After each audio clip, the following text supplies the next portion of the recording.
The Goethe Gallery, located within the Goethe House in Frankfurt, features a collection of paintings from the Romanticism period, specifically focusing on art related to Johann Wolfgang von Goethe's life and work. The Goethe Gallery exhibits the largest collection of Fuseli's paintings in Germany. Henry Fuseli's art is special for its intense dark romanticism, specializing in portraying dreams, nightmares, and supernatural scenes with intense psychological emotions. The unsettling scene is typical for the Swiss painter who adopted London as his home and was often called the wild Swiss man. Fuseli was interested in the body regions of consciousness, the spaces between reality and the imagination. But he was no fantasist, instead highly educated and sharp-tongued. He was friend with well-known natural scientists, had studied theology, was the translator of theological writings on art, and was a member of the Royal Academy. Fuseli was one of the first artists to create a specialized, dark, and imaginative genre of painting based directly on English literature, including Shakespeare, Milton, and Spenser. This Fuseli's image evokes the scene at the start of King Lear, where the elderly king divests himself of power and orders his 3 daughters to declare their devotion in return for a portion of the kingdom. On the refusal to flatter a father, Cordelia, the only one of his daughters who truly loves him, was banished by Lear. With dramatic illumination, Fuseli depicting of Lear and Cordelia from Shakespeare's King Lear in 5th act. The now insane king holds his dead daughter in his arms and despairingly acknowledges his guilt. The composition clearly shows intense pain, grief, and insanity of the desperate father losing his daughter, symbol of devotion and loyalty. This second version of the nightmare Fuseli defines his focus on the subconscious and fear, featuring a terrifying surreal scene. The young woman lies twisted on the bed. A kobold crouches on her chest. A ghostly horse thrusts its head through the curtain.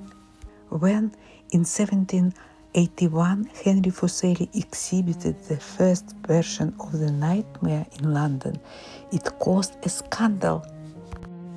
On this image of a lady at the open window gazing dreamily into the night, Fuseli invokes an elegiac mood.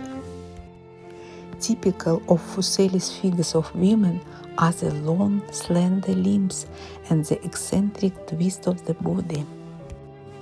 Melodramatic component can be found in the sharp contrast between the bright moonlight and the impenetrable darkness, and the lady's gaze fixed on something unseen.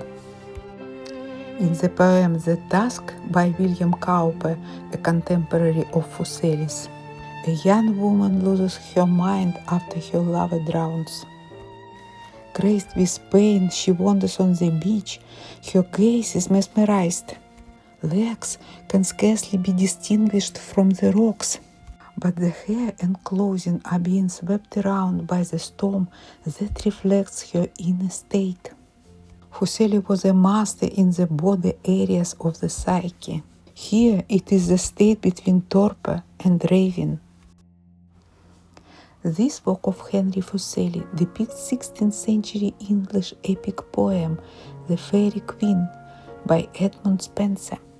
The evil sorcerer Bizarane holds the young Amaretta prisoner in a dungeon, from which she is freed by Britomart, female knight. The painting transforms the epic poem into a dramatic proto-romantic vision, characterized by psychological intensity and heroic exaggerated human forms. Rather than simply illustrating the text, Fuseli, emphasizing the supernatural, imaginative, and disturbing aspects of the poem, reflecting his own obsession with fantasy and the liminal zones of the psyche.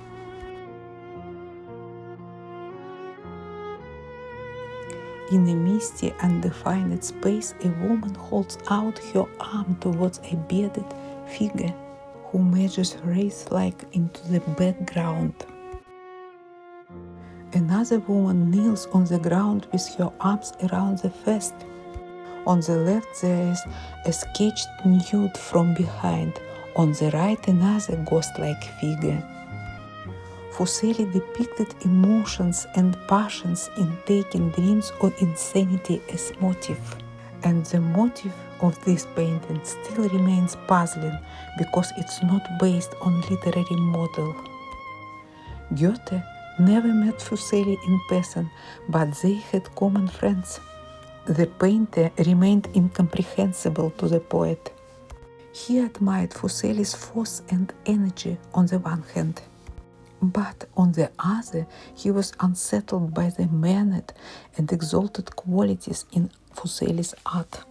Goethe wavered between fascination and aversion to Fuseli's work, but he was never indifferent to it.